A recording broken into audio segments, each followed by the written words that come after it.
प्यारे बच्चों, मैंने आपको छोड़ा था, ठीक है, प्लॉटिंग ऑफ ट्रेवर्स, यानी कि आप ट्रेवर्स की प्लॉटिंग कैसे करते हैं। इसके पहले मैंने आपको कुछ चीज़ बताई थी पिछले क्लास में। मैंने आपसे कहा था कि जब आप जाते हैं फील्ड सर्वे में तो आपको क्या क्या करना पड़ता है। सबसे पहले आपको फील्ड पार्टी का गठन करना पड़ता है, फिर आपको उपकरण लेने पड़ते हैं, फिर आपको माला रेखा का निर्धारण करना होता है, फिर आप रिकॉर्ड करते हैं, यानी कि क्षेत्र पंजी में आप भरना शुरू कर देते हैं। जब वो चीज़ें मिल जाती हैं, रिकॉर्ड मिल जाते हैं, तो उनकी सहायता से आप रिकॉर्ड करना शुरू कर देते हैं, ठीक है। फिर उनमें जो कमियां होती हैं उन कमियों को सुधार करने का आप प्रयास करते हैं। यहाँ पे मैंने आपको बता दिया था, मैं आपको चल रहा था कि बंद माला रेखा का निर्धारण कैसे किया जाता है। तो मैंने कहा था रेजोनेंस सर्वे करेंगे, फील्ड स्केच बनाएंगे, स्टेशनों का निर्धारण करेंगे, दिक्मान पढ़ेंगे और जरीब मापन से उन स्टेशनों की दूरी ले लेंगे और क्षेत्र में आप जांच करते हुए चले जाएंगे। इस तरह का कुछ मामला आपको खुली माला रेखा में करना था।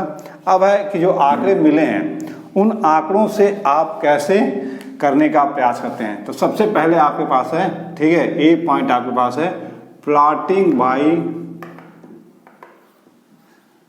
पैरेलल मेरिडियन, ठीक है। यानी कि सबसे पहले हम इसकी सहायता से करने का प्रयास करते हैं, यानी कि जितने भी स्टेशन होंगे वहाँ पे जो यामोत्तर की दिशा होगी वो एक समान रख के हम अपने माला रेखा का निर्धारण करेंगे। जैसे मान लीजिए आपका स्टेशन ए है, ठीक है, इस स्टेशन ए पे आपको ए बी रेखा का दिक्मान आपको दिया गया है 45 डिग्री, ठीक है, ये आपका हो गया।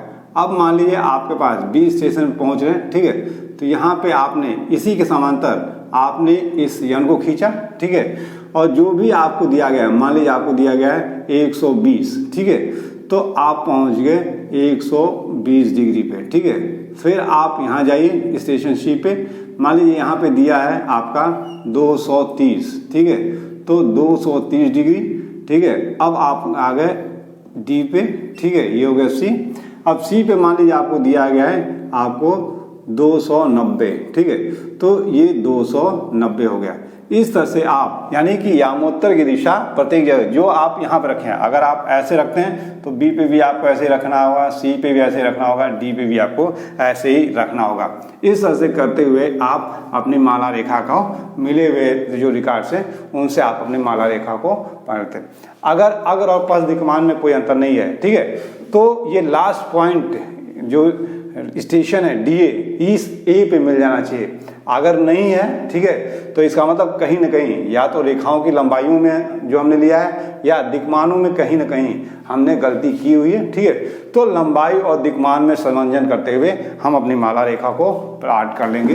ये था, हाँ, ये आपका परिशुद्ध नहीं माना जाता है, ठीक है, ये आपका परिशुद्ध नहीं है। अब दूसरा आपके पास है, ठीक है, प्लॉटिंग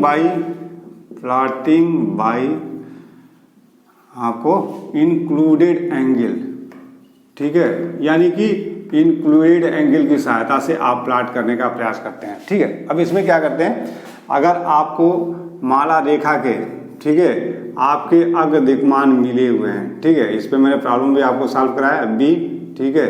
अगर ये माला रेखा के आपके अग्र दिक्मान आपको दिए गए हैं क्रमशः, ठीक है, तो आप क्या करते हैं, आप इनकी सहायता से इस अंतर्गत कोण को निकाल लेते हैं। तो यहाँ पे ये माला रेखाओं के आपके दिक्मान दिए गए हैं, ठीक है, तो माला रेखाओं के दिक्मान के लिए अंतर्गत कोण का फार्मूला में आता है। अगर आप क्लॉकवाइज जाएंगे तो अंतर B minus F plus minus 180 कर देंगे।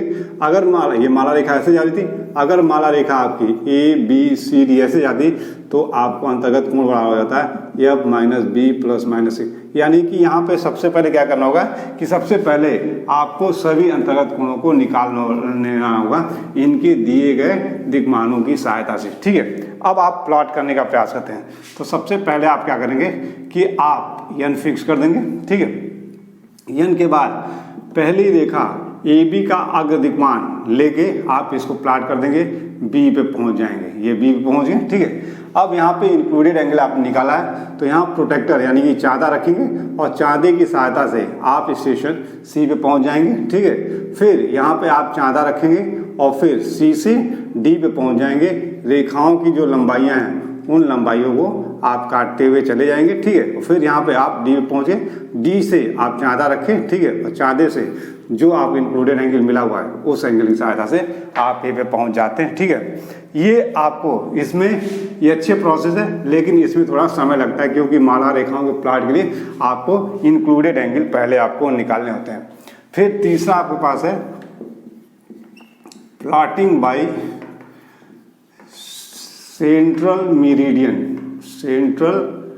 मेरिडियन एंड प्रोटेक्टर, ठीक है, यानी कि चाँदे की मदद लेते हैं और सेंट्रल मेरिडियन यानी कि मध्य में एक यामोत्तर दिशा आप मान लेते हैं। अब इसमें क्या करते हैं, सबसे पहले आप एक यामोत्तर दिशा आप मान लेते हैं एनएस, ठीक है।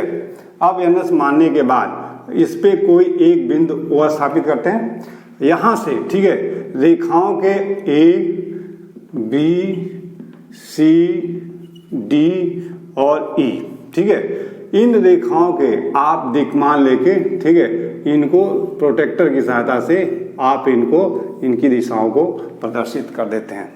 काम क्या किया आपने, सबसे पहले आपने एक सेंट्रल मेरिडियन लिया, यानी कि मध्य में एक यामोत्तर रेखा खींचा। यामोत्तर रेखा के किसी बिंदु पे आपने एक स्टेशन ओ मान लिया और उस स्टेशन ओ से खड़े हो गए क्रमशः station A B C D E को देखते हुए, ठीक है, इनके जो भी दिक्मान दिए गए हैं वो दिक्मान आपने माप लिया। जैसे ए से माना आपने, यहाँ से ये इसका हो गया ओ ए का, यहाँ से आपने माना ओ बी का हो गया, ठीक है, यहाँ से आपने माना ये ओ सी का हो गया, यहाँ से माना आपने ओ डी का हो गया और यहाँ से माना आपने ओ ई का हो गया, ठीक है।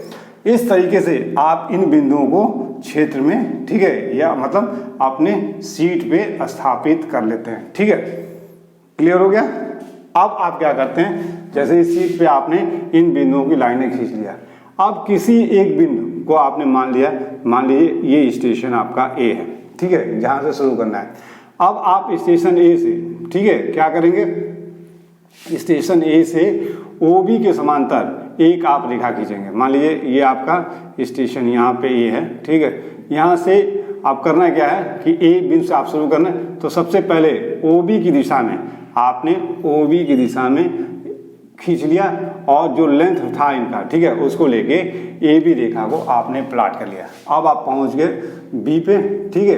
अब बी से क्या करेंगे, ओ सी रेखा के समांतर आप एक रेखा खींचेंगे और जो लाइन आपके पास होगी, ठीक है, लेंथ ओ सी ये बी सी रेखा की, ठीक है, उसको लेके आप सी बिंदु प्राप्त कर लेंगे।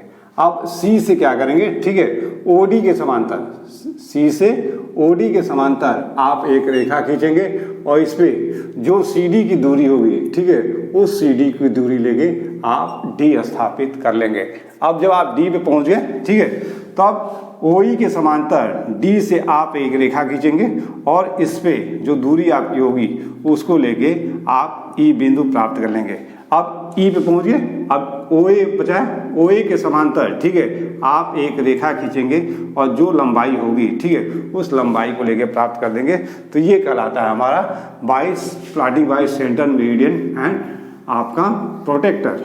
अब इसके बाद आपके पास आता है अगला जो पॉइंट है, ठीक है, कि प्लॉटिंग बाय टेंजेंट। अब आपके पास चौथा जो पॉइंट आ रहा है, ठीक है, plotting bye tangent method, plotting bye tangent method, यानी कि अब आप त्रिकोणमितीय विधि से आप करेंगे। त्रिकोणमितीय विधि क्या कहती है, लंब बराबर आपका होता है आधार इंटू tan थीटा। ये आपका त्रिकोणमितीय विधि है, इसकी सहायता से आप प्लॉट करें। ये जो दो मेथड्स हैं, ठीक है, ये आपके ओपन ट्रेवर्स जो होती है, जो खुली माला रेखा होती है, उसको बनाने में इसका यूज करते हैं। बाकी ये तीन और ये दो, ये सभी के आपके हैं क्लोज्ड, यानी कि बंद माला रेखा के प्लॉटिंग करने में ये होते हैं। अब ये हम कैसे करते हैं, तो यहाँ पे सबसे पहले, ठीक है, हम क्षेत्र में जाते हैं। क्षेत्र में जाने के बाद हम एक यामोत्तर दिशा यन ले लेते हैं, ठीक है, इस पे कोई बिंदु ए चयन करते हैं। चयन करने के बाद इस रेखा पे जो एनएस रेखा यामोत्तर रेखा है, इस पे 10 से 20 सेंटीमीटर की दूरी पे ये जो आपके पास है एक बिंदु B1 है, यानी कि A B1 बराबर आपका 10 या 20 सेंटीमीटर, जो भी लेंगे, या तो 10 लेंगे तो पूरे उसमें 10 चलेगा, अगर 20 लेंगे तो 20 सेंटीमीटर आपको चलेगा। अब आपके पास ये कैपिटल एल हो गया, ठीक है।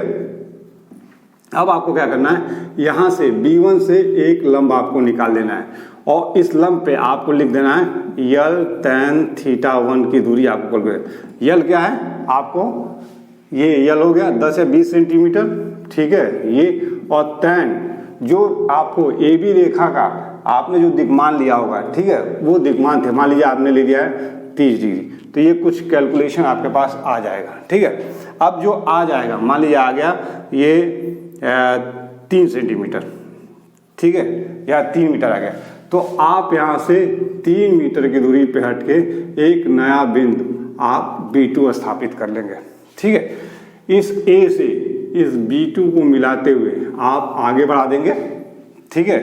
अब जो आपको L1 AB की बीच की जो दूरी है, जो AB रेखा की आपको माला रेखा की लंबाई मिली है, उसको लेके, यानी कि स्मॉल l जो आपके पास होगा उसको लेके आप भी अपना स्थापित कर लेंगे, यानी कि अब आपके पास AB रेखा हो गई। अब आगे बढ़ना है, ठीक है। तो इस AB रेखा के बड़े भाग से, इस AB रेखा के B से, इस B से बड़े हुए भाग पे एक पूर्ण बिंदु हम C1 स्थापित करेंगे, जो आपको यल, जो आपको क्या होगा 10 या 20 सेंटीमीटर होगा, यानी कि ये BC1 बराबर आपका 10 या 20 सेंटीमीटर, ठीक है। अब लेने के बाद से अब यहाँ से एक लंब निकालेंगे, ठीक है। लंब निकालने के बाद से अब इस पे क्या करेंगे, यल tan θ2, यानी कि BC रेखा का जो दिक्मान होगा वो आपका θ2 होगा, उसके हिसाब से यहाँ पे आप कर लेंगे, यानी कि ये यल tan θ2 की आपकी दूरी हो जाएगी, ये आपके पास आ जाएगा C2। अब इस B से इस C2 को मिला के आगे बढ़ा देंगे, ठीक है। BC की जो लंबाई होगी, जो रेखा की लंबाई आपने नापा है ओरिजिनल, उसको आप मान के यहाँ पे बिंदु C स्थापित कर लेंगे। अब आगे बढ़ना है इस BC रेखा के बड़े भाग पे, ठीक है, यल दूरी पे, यल 10 या 20, यानी कि अब आपके पास ये क्या हो जाएगा C, ठीक है। यहाँ से अब ये आपने प्राप्त कर लिया, अब यहाँ से आप आगे बढ़ रहे हैं, ये हो गया मान लीजिए आपके पास D1, तो आपके पास CD1 बराबर 10 और 20 सेंटीमीटर, ठीक है। लेके यहाँ पे एक लंब निकालेंगे जो यल tan θ3, यानी कि जो CD रेखा का आपका जो दिक्मान होगा वो थीटा का काम करेगा, जो वैल्यू आ जाएगी उससे आप इस पे वो दूरी नाप निकाल देंगे और फिर C से इसको नापते हुए आप आगे बढ़ा देंगे, ये आपके पास D2 हो जाएगा, ठीक है। इस पे जो CD की लंबाई होगी उसको काट के आप D कर लेंगे और इसी तरीके से आप कार्य को आगे बढ़ाते चले जाएंगे। ये कहलाता है प्लॉटिंग बाय टेंजेंट मेथड।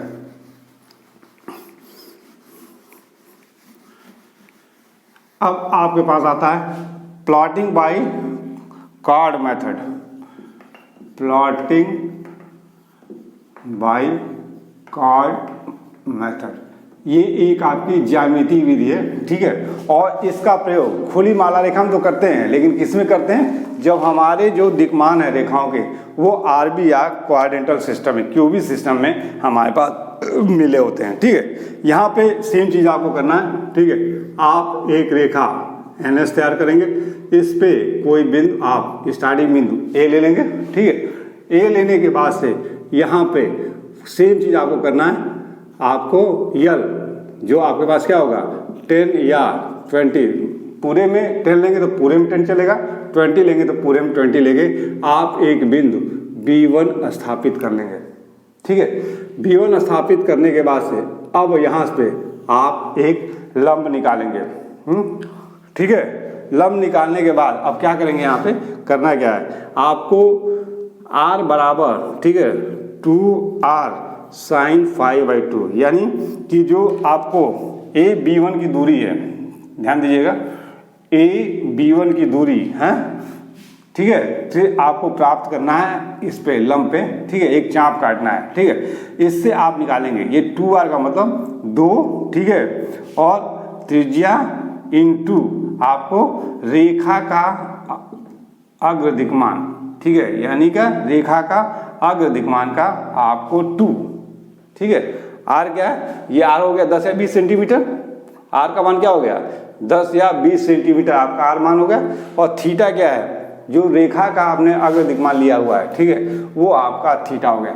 और यहाँ से आपने एक चाप काट दिया, ठीक है। चाप काटने के बाद अब आपको क्या करना है, इस पे, ठीक है, आपको क्या करना है, इस पे चाप काटने के बाद आपको इस पे यल आर, ये जो आपके पास आ रहा है, ठीक है, ये आपको यहाँ से करके इसको आपको मिला देना है, ठीक है। और इससे आप आगे मिला देंगे, ठीक है। यहाँ पे जो रेखा की दूरी होगी उसको आप प्राप्त कर लेंगे। अब फिर आप पहुँच गए यहाँ पर, ठीक है।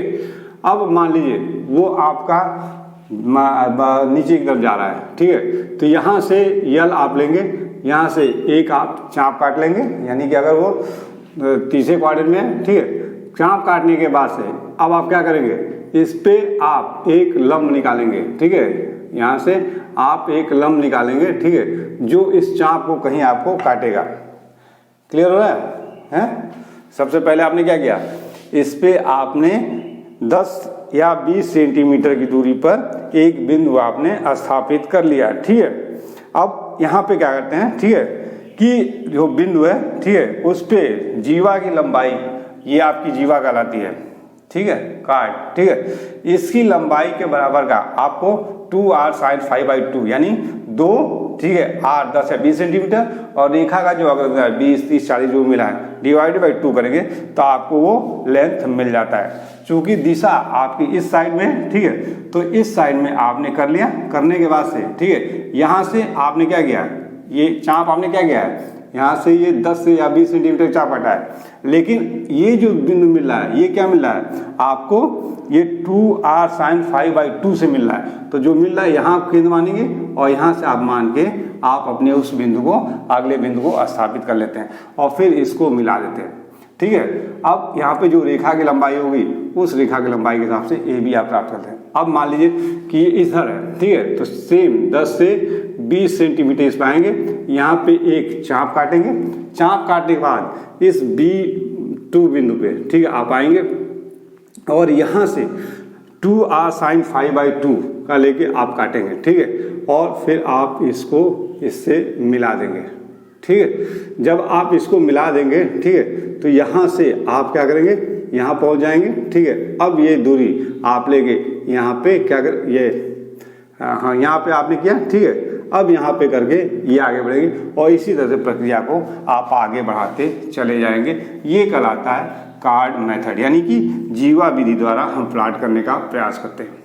अगला हम लोग के पास है बाई कोऑर्डिनेट मेथड, ठीक है। जब हम कोऑर्डिनेट सिस्टम में जाते हैं तो आपने देखा होगा कि लैटिट्यूड और डिपार्चर, अक्षांश और भुजा की बात करते हैं, यानी कि कोई बिंदु ए अगर हमारे पास है तो इसके 2 डाटा मिलते हैं, ठीक है, यानी एक आपको 2 और 4 मिला, ठीक है। तो लैटिट्यूड आप क्या करते हैं, इस पे चलते हैं और डिपार्चर आप इस पे चलते हैं और फिर इस बिंदु को स्थापित कर लेते हैं। ये हम कंपास में यूज नहीं करते हैं, ये काफ़ी प्रसिद्ध विधि है, ठीक है। इसका प्रयोग हम प्रायः, ठीक है, जो थियोलाइट मेथड है उसमें हम करने का प्रयास करते हैं। लास्ट हमारे पास है प्लॉटिंग बाय डिफ्लेक्शन एंगल, ठीक है। इसमें क्या करते हैं, डिफ्लेक्शन एंगल क्या होता है, किसी रेखा AB के बड़े भाग से, ठीक है, बड़े भाग से, ठीक है, जो अगली रेखा, बड़े भाग से अगली रेखा जो कोण बनाती है, मान लीजिए BC बना है, ठीक है, तो ये लेफ्ट डिफ्लेक्शन एंगल हो गया, ये C हो गया, ठीक है। इसके बड़े हुए भाग से अगर ये इधर बनाता है तो ये डिफ्लेक्शन एंगल आपका लेफ्ट हो जाएगा, ये राइट हो जाएगा, ठीक है। तो प्रत्येक रेखा में हम क्या करते हैं, ठीक है, डिफ्लेक्शन एंगल निकालते चले जाते हैं और फिर प्रोटेक्टर रखे डिफ्लेक्शन एंगल की सहायता से हम अपने पूरे माला रेखा का निर्माण कर लेते हैं। ये था हमारा, ठीक है, कि जो आंकड़े मिले कंपास में उसकी सहायता से हमने अपने जो ट्रेवर्सिंग थी उस ट्रेवर्स को सीध बना लिया, ठीक है। अब आपके पास आता है closing error at its adjustment, ठीक है। लास्ट पॉइंट है इस तरह से कि अब अगर आपने माला रेखा बनाया, माला रेखा में अगर त्रुटि हो गई तो उसका समंजन कैसे करेंगे। निश्चित तौर पे किसी भी बंद माला रेखा के प्रारंभिक और अंतिम बिंदुओं को एक जगह मिलना चाहिए, ठीक है। अगर वो नहीं मिलते हैं, जैसे मान लीजिए ये AB है, ठीक है, ये आपका सी डी है, ठीक है, ये आपका ई है, ठीक है, हाँ ठीक है, और हाँ ये ऐसे ले लीजिए, ये आपके पास ई है, ठीक है, और आपने यहाँ लाया, ठीक है, तो ये इस ए डैश को यहाँ मिलना चाहिए था, ये नहीं मिला, ये नहीं मिला, इसका मतलब कि ये आपकी समापन यहाँ से यहाँ तक ये समापन त्रुटि होगी, ठीक है। अब ये क्या कारण बनते हैं इस समापन त्रुटि के, कॉजेज क्या होंगे, ठीक है।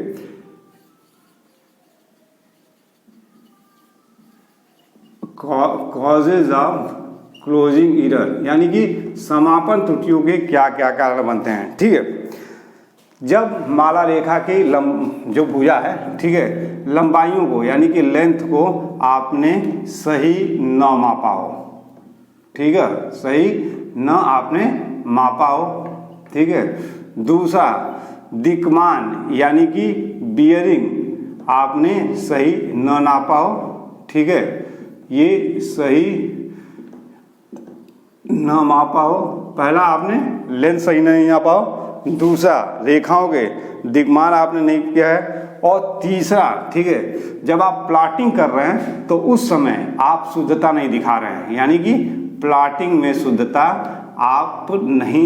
नहीं दिखा पा रहे हैं या ले पा रहे हैं, ठीक है, आप शुद्धता नहीं दिखा पा रहे हैं या नहीं ले पा रहे हैं, तो ये हमारे काजेज होंगे तीन। एक, जब माला रेखा की लंबाई सही तरीके से न नापी गई, दूसरा रेखाओं के जो दिक्मान हैं उन दिक्मानों को सही तरीके से न नापा गया, और तीसरा, ठीक है, जब माला रेखा का निर्माण हम मिले दिए गए आंकड़ों से बनाने का प्रयास कर रहे हैं तो उस समय हम सावधानी नहीं ले रहे हैं, तो ये तीन कारण बनते हैं, ठीक है।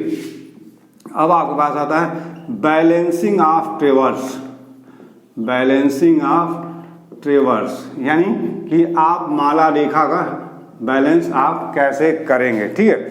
यदि समापन त्रुटि, ठीक है, आपकी परमिसिबल लिमिट के अंदर है, यानी कि अनुज्ञेय त्रुटि के अंदर है, ठीक है, तो क्षेत्र में कार्य को हम पुनः से अधिक है तो हम कार्य को दोबारा करते हैं, ठीक है। लेकिन ये त्रुटि यदि परमिसिबल एरर के अंदर है, लिमिट के अंदर है, ध्यान दीजिएगा, ठीक है, यदि समापन त्रुटि आपकी परमिसिबल लिमिट जिसे अनुज्ञेय करते हैं, ठीक है, लिमिट के अंदर है तो उस समय हम कार्य को वापस नहीं करते हैं। लेकिन ये परमिसिबल लिमिट यानी कि जो अनुज्ञेय सीमा है उससे अगर अधिक आ रही है तो हम माला रेखा को पुनः जाके नए सिरे से हम उसके रेखाओं की लंबाई और उसके दिक्मान को लेते हैं, ठीक है।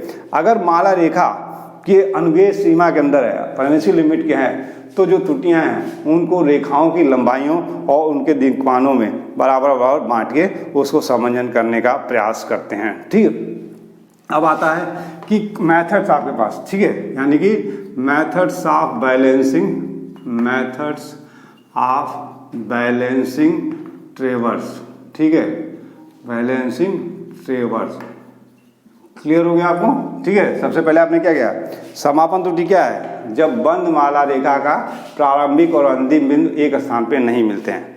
कारण क्या हो सकते हैं, एक कि रेखा की लंबाई हमने सही तरीके से न नापा हो, दूसरा रेखा का जो झुकाव ले रहे हैं, दिक्मान ले रहे हैं, वो सही तरीके से न नापा हो, और तीसरा जो हमें रिकॉर्ड मिला है उन रिकॉर्डों में को से हम प्लाट करते हुए हम सावधानी नहीं ले रहे हैं, ठीक है। तो बैलेंसिंग ऑफ ट्रेवर्स आपको कब जरूरत पड़ेगी माला रेखा को संतुलित करने की, अगर एरर जो है, ठीक है, जो आपकी त्रुटि आ रही है वो त्रुटि अगर आपकी परमिसिबल लिमिट यानी कि अनुज्ञेय सीमा से अधिक है तो माला रेखा को पुनः जाकर बनाएंगे।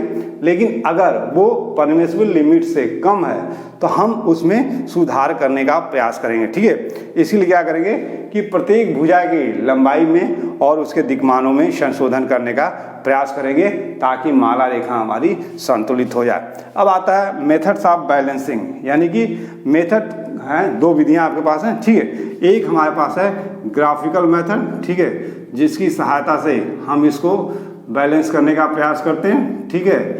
दूसरा हम लोग के पास होता है, ठीक है, आपके पास एक्सिस मेथड, अक्षीय विधि, ठीक है।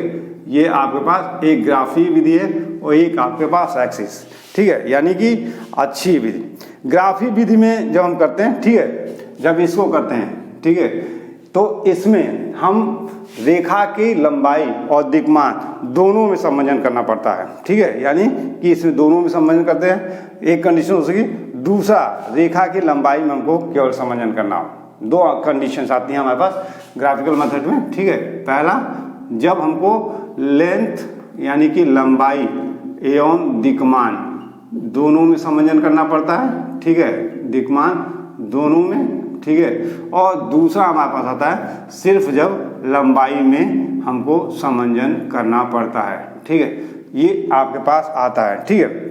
जब हम लंबाई में एवं दिक्मान दोनों में संयोजन करने का प्रयास करते हैं, ठीक है, जब लंबाई और इस ग्राफिकल मेथड को हम बौद्धिच रूल भी कहते हैं, बौद्धिच रूल भी कहते हैं। आप ध्यान दीजिएगा, आपसे ये भी पूछ सकता है कि बौद्धिच रूल की सहायता से आप माला रेखा को संतुलित कीजिए, यानी कि ग्राफी विधि द्वारा। तो ग्राफी विधि में क्या होगा, जब बौद्धिच रूल आएगा तो वहाँ पे रेखा की लंबाई और रेखा के दिक्मान दोनों में आपके पास संयोजन होगा। मान लीजिए आपके पास कोई माला रेखा है, ये ए बी, ठीक है, बी डैश, ये आपका सी डैश, ये आपके पास डी डैश, ठीक है, ये आपके पास ई डैश और ये आपके पास आ गया ए डैश। ध्यान दीजिएगा, यानी कि ये आपकी माला रेखा ए से ए पे इसको पहुंचना चाहिए था, ठीक है, ये नहीं पहुंच पाया है, तो ये क्या हो गया, ये हमारी आपकी त्रुटि हो गई, ये हमारी क्लोजिंग एरर हो गई। अब इसी को बैलेंस करना है, तो सबसे पहले हम क्या करेंगे बौद्धिक रूल में, ये L1, ये L2, L3, L4 और L5, ठीक है, इन सभी को जोड़ देंगे, ठीक है। मान लीजिए ये 5 है, ये 10 है, ठीक है, ये आपका 4 है, ठीक है, ये 6 है और ये मान लीजिए आपके पास 8 है, ठीक है।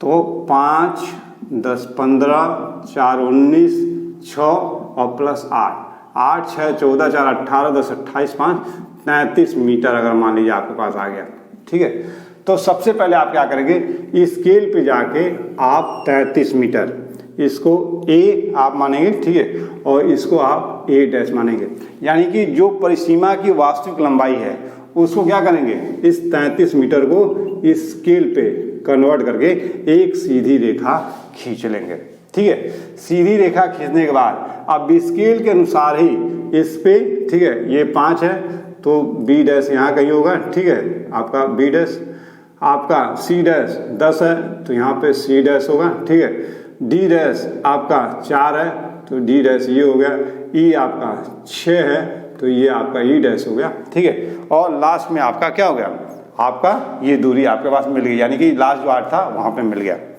अब आपको करना क्या है, ये जो ए डैश समापन त्रुटि मिली हुई है, ठीक है, जिस दिशा में मिली है, मान लीजिए ये इस दिशा में मिली है, इस दिशा में मिल सकती है, ठीक है, और ऐसे मिल सकती है, यहाँ पे ये इस दिशा में मिली है, तो इसी दिशा में ए डैश से, ठीक है, हम रेखा खींच लेंगे।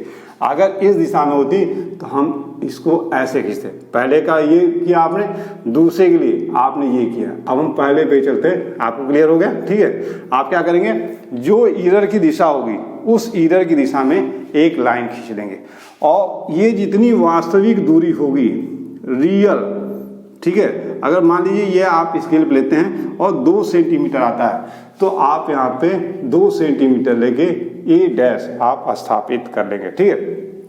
अब इस ए से, ठीक है, इस ए डैश को आप मिला देंगे और इसी के समांतर इनसे आप ये रेखाएं खींच लेंगे, ठीक है, यहाँ से आप इन रेखाओं को खींचते चले जाएंगे, ठीक है। ये अब आपका हो जाएगा बी, ये हो जाएगा सी, ये हो जाएगा डी, ये हो जाएगा ई, ठीक है, और ये आपके पास लास्ट में हो जाएगा ए, ठीक।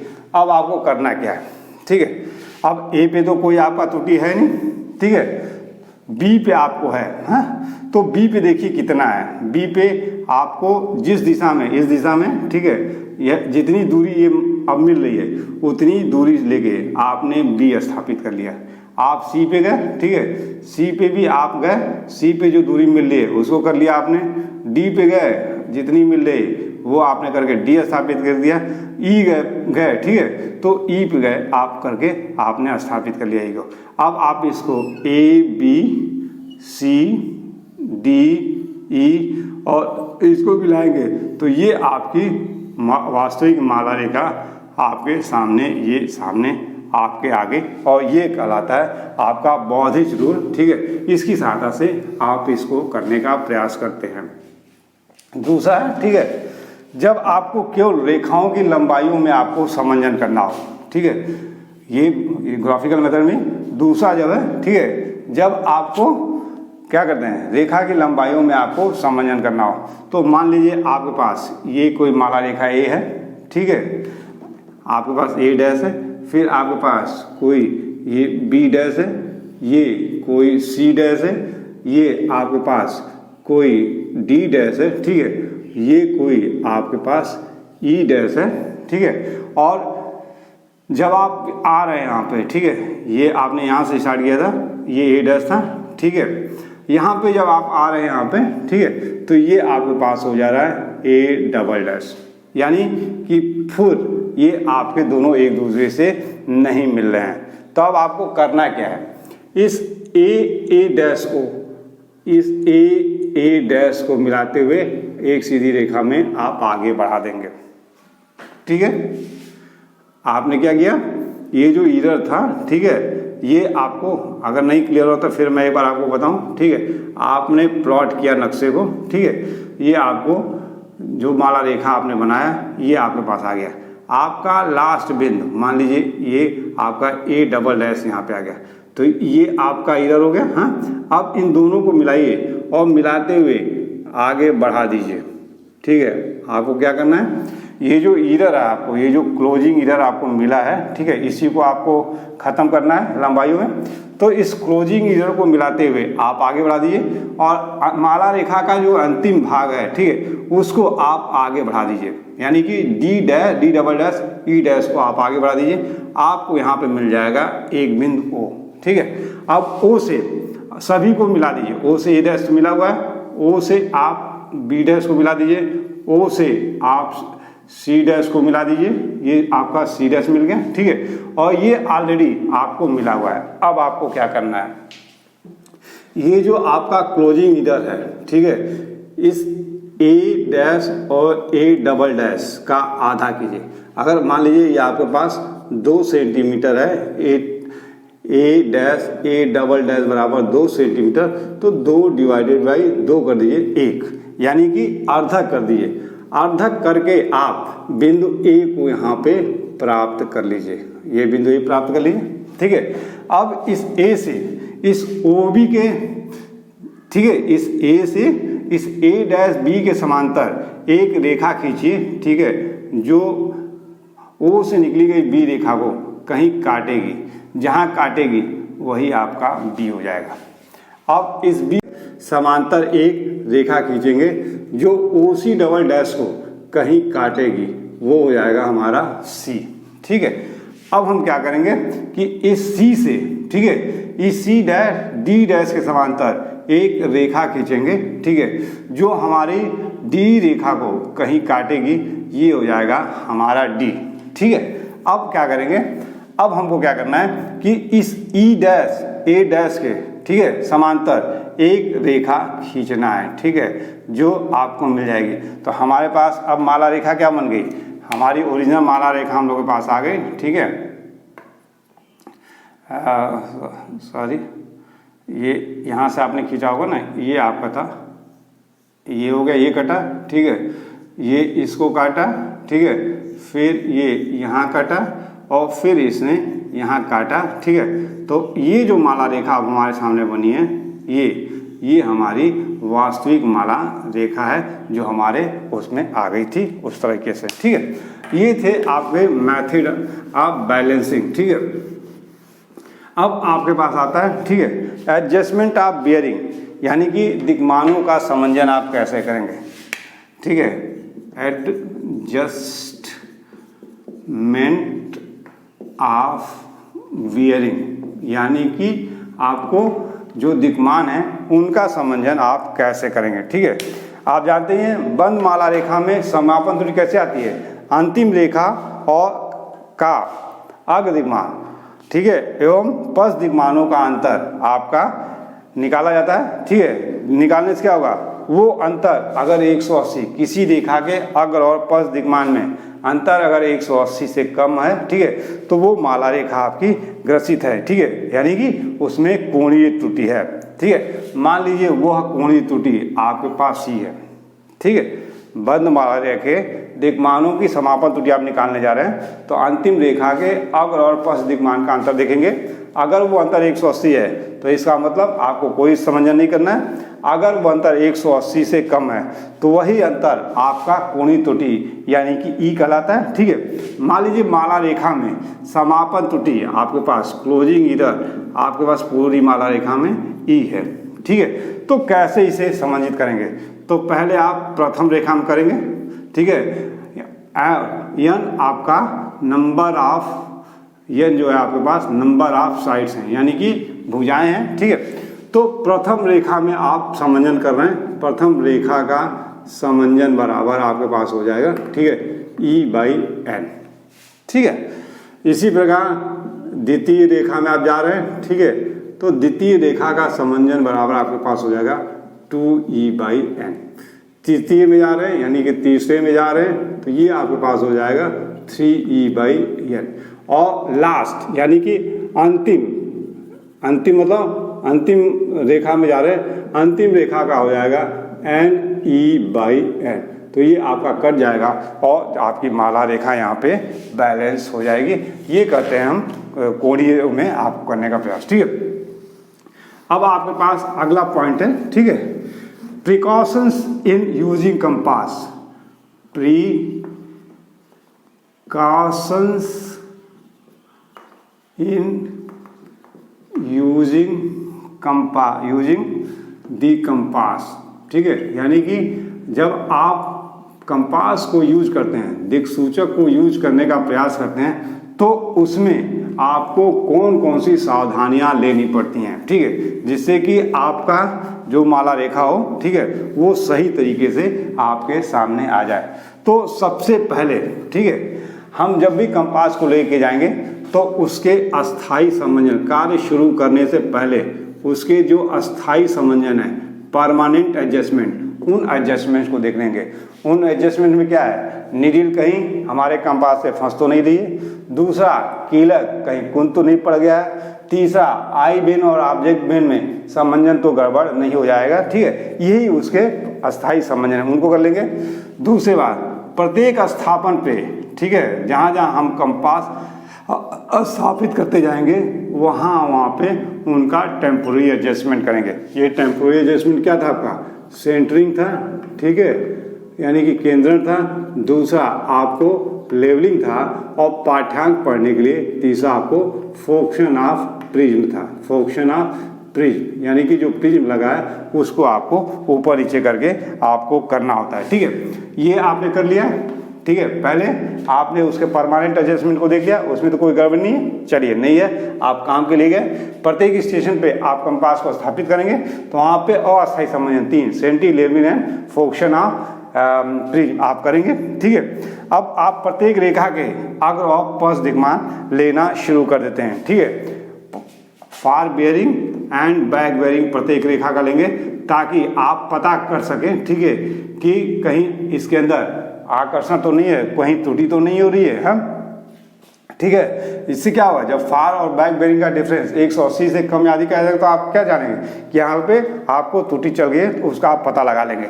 चौथा, ठीक है, कभी कभी क्या हो रहा होगा कि आप एक करते हुए चले जा रहे हैं, AB, BC, CD, ठीक है, और E पे आप नहीं पहुँच पा रहे हैं, तो आपको घबराने की जरूरत नहीं है। आप किसी ABC किसी भी मध्य के स्टेशन से, ठीक है, चाहे C से ले लीजिए, चाहे B से ले लीजिए, चाहे A से, ठीक है, आप यहाँ से इस रेखा के दिक्मान को आप ले लेंगे, ठीक है। तो आपका माला रेखा कंप्लीट कर लेंगे, आप माला रेखा का निर्धारण कर लेंगे। कभी कभी आपके पास कंडीशंस आएगी, ठीक है, कि आप A, B, ठीक है, ये बाधा आ गई है, ठीक है, यहाँ पे C आप नहीं ले पा रहे हैं और फिर ये आपके पास D है, तो आपको घबराने की जरूरत नहीं है। आप इस AB रेखा के समांतर एक रेखा ले लीजिए, ठीक है। इस रेखा पे लेने के बाद से यहाँ से आप यहाँ का आप ले लीजिए, ठीक है, और फिर आप यहाँ पहुँच जाइए और यहाँ से फिर इसको लेते हुए आप आगे बढ़ते हुए चले जाइए। ठीक है, रेखा का दिक्मान है, छठा पॉइंट आपके पास होगा। जब भी रेखा का दिक्मान आप ले रहे होंगे तो उस समय निडिल पूर्ण रूप से आपकी क्षैतिज होनी चाहिए, ठीक है, और स्थिर होनी चाहिए। ठीक है, चुंबई प्रत्येक जो आप ऑब्जर्वेशन लेंगे प्रत्येक स्टेशन पे, ठीक है, आपको चुंबकीय दिक्मान आपको लेने पड़ेंगे। ठीक है, जो आपके मुख्य रेखाएं बनेंगी उनको कम से कम 2 बार फार बैक आप 2 बार लेके आप स्वतंत्र हो जाएंगे। इसके बाद से आपके पास पॉइंट है, ठीक है, ईरर्स इन आपका कंपास सर्वेइंग। ठीक है, यानी कि कंपास सर्वेक्षण में आपको क्या क्या त्रुटियां आती हैं। तो प्राय जो हमने देखा है कि 3 तरीके से त्रुटियां आती हैं। एक हमारे पास इंस्ट्रूमेंटल उपकरण की अपनी बनावट के कारण हो सकती है। ठीक है, दूसरा पर्सनल, यानी ठीक है, हम जो अपनी जो त्रुटियां हैं, जैसे हम ऑब्जर्वेशन ले रहे हैं या रिकॉर्ड को नोट कर रहे हैं, वो सब हो सकता है। ठीक है, और तीसरा आपके पास होता है एक्सटर्नल इन्फ्लुएंस। ठीक है, एक्सटर्नल इन्फ्लुएंसेस।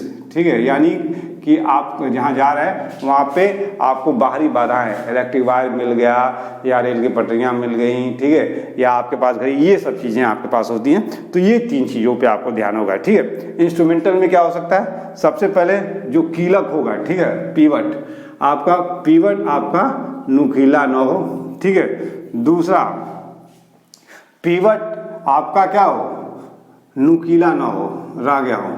ठीक है, यूज करने से ये कुंद पड़ गया हो। ठीक है, तीसरा जो दिक्सूचक बाक्स है उसके बाक्स में मध्य में इसको रहना चाहिए, इस किलो को ये मध्य में न रह के ये थोड़ा खिसक के ये अपनी जगह से हट गया है, तो ये हो सकता है। ठीक है, सुई जो आपकी निडिल है वो पूर्ण रूप से क्षैतिज न हो, ठीक है, ऊपर नीचे हो रही है, ये हो सकता है। ठीक है, सुई जो है वो कीलक पे आपका फ्री रोटेशन आपको नहीं कर पा रही है।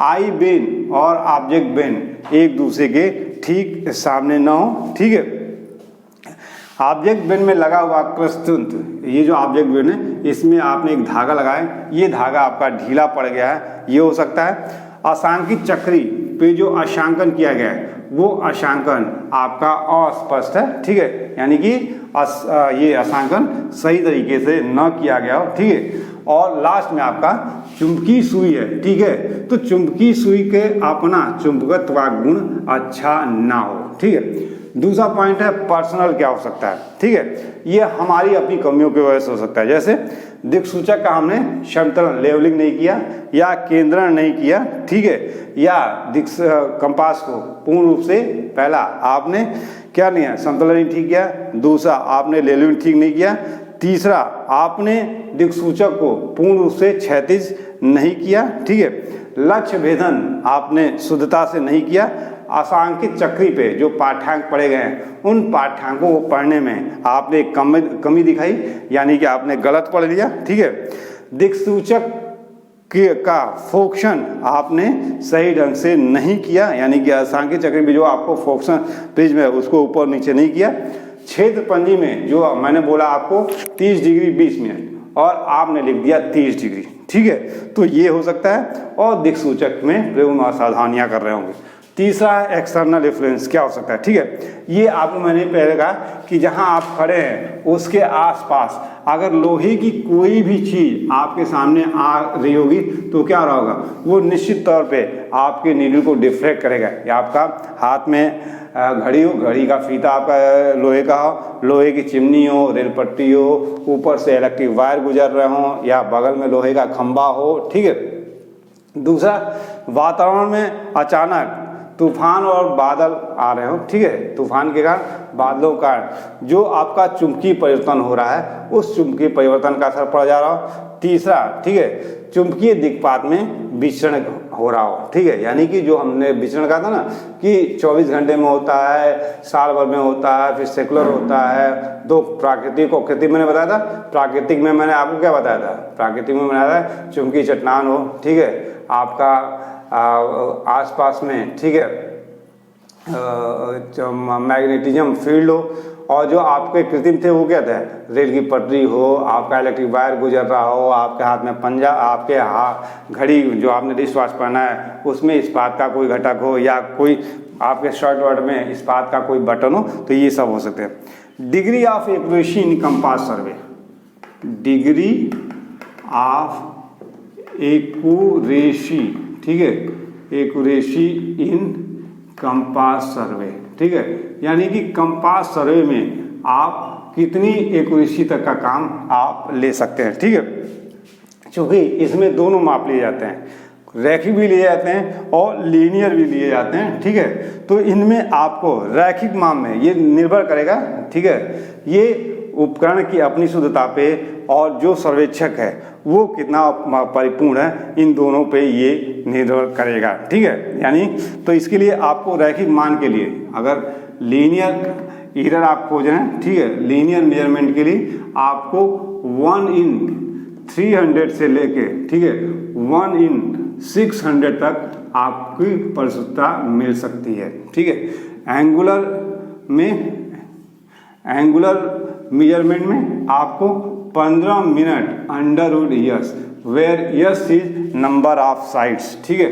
यस क्या है, number of sides in traverse, यानी कि माला रेखा में जो भुजाओं की संख्या है वो। आप चाहे कंफ्यूजन हो रहा हो तो इस यस की जगह पे आप यस भी लिख सकते हैं, यानी कि 15 मिनट अंडर यस, ठीक है। इतनी आपकी परिशुद्धता आपको मिलती है। अब कंपास संरक्षण का लास्ट पॉइंट आपके पास है, तुलनात्मक अध्ययन,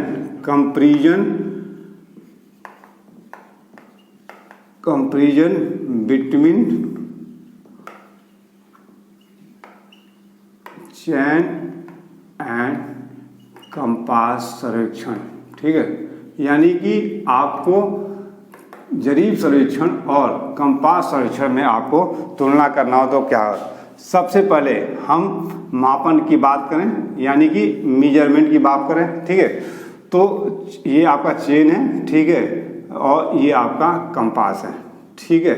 यहाँ पे क्या होता है, सिर्फ लीनियर मेजरमेंट लिए जाते हैं। यहाँ पे लीनियर, रैखिक एवं एंगुलर, यानी कि दोनों मापन यहाँ पे किया जाता है। दूसरा आपके पास है स्ट्रक्चर, यानी कि ढांचा की बात करें, ठीक है। तो यहाँ पे ढांचा क्या करते हैं, हम त्रिभुज बना के अपना काम करने का प्रयास करते हैं, ठीक है। यहाँ पे क्षेत्र को आपस में बटे हुए स्टेशनों की सहायता से हम किसी भी आकृति में आपको प्राप्त कर लेते हैं, ठीक है। जब यहाँ त्रिभुज बनाते हैं तो यहाँ की भुजा, तीनों भुजाओं का माप लेते हैं। यहाँ पे जितनी भुजाएं होती हैं उन सबको हम माप लें, यानी कि ढांचा यहाँ त्रिभुज का होगा, वहाँ ढांचा आपको क्षेत्र के आसपास किसी भी तरीके के आपके पास हो सकता है। चेक, यानी कि जांच कैसे करेंगे, तो यहाँ पे जांच करने के लिए आपके पास चेक लाइन एवं आपके पास, ठीक है, टाई लाइन्स होती हैं, जिनकी सहायता से आप इनको चेक कर सकते हैं कि आपने वर्क गलत किया है या नहीं किया है। इसमें क्या है, आपको चेक लाइन या आपको टाई लाइन आपको डालने की ज़रूरत नहीं होती है, ठीक है, क्योंकि यहाँ पे आप कहते हैं ये पूरी माप पे आपको डिफेंड करना पड़ता है। गणनाएं की बात की जाए, यानी कि कैलकुलेशन की बात किया जाए, ठीक है, तो इसमें गणनाएं कैलकुलेशन कम करना पड़ता है, इसमें आपको अधिक करना पड़ता है, ठीक है। फिर है आपके पास उपकरण, यानी कि इंस्ट्रूमेंट की बात किया जाए, ठीक है, तो इसमें यूज किए जाने वाले उपकरण आपके काफ़ी सिंपल, सरल होते हैं, ठीक है, एवं सीधे होते हैं, स्ट्रेट होते हैं, जिनकी सहायता से करते हैं, ठीक है। इसमें आप कंपास यूज करते हैं, ठीक है, यानी कि दिक्सूचक यूज करते हैं। ये काफ़ी आपका नाजुक इंस्ट्रूमेंट होता है, यानी कि ये आपका काफ़ी कोमल इंस्ट्रूमेंट है, ठीक है। इस पर कई कारणों से इस पर पाठ्यांक आप गलत पढ़ सकते हैं, ठीक है। फिर आपके पास है त्रुटियों की बात किया जाए, एरर की बात किया जाए, ठीक है, तो इसमें त्रुटियों की संभावना कम होती है, इसमें त्रुटियों की संभावना अधिक होती है, क्योंकि यहाँ पे रेखा की लंबाई भी लेना पड़ता है और रेखा के आपको दिक्मान भी लेने पड़ते हैं। आरेखन, यानी कि प्लॉटिंग की बात किया जाए, ठीक है, तो प्लॉटिंग करना चेन सर्वे में आपका सरल होता है, कंपास सर्वे में थोड़ा आपका कठिन होता है, ये आपके पास दिक्कत होता है, ठीक है। फिर आपके पास है व्यय की बात किया जाए, एक्सपेंडिचर की, ठीक है, तो चेन सर्वे में खर्च कम होता है, इसमें खर्च आपका अधिक होता है। ठीक है, फिर 10वां पॉइंट आपके पास है, आपके पास उपयुक्त, यानी कि कौन कहाँ पे अच्छा होगा।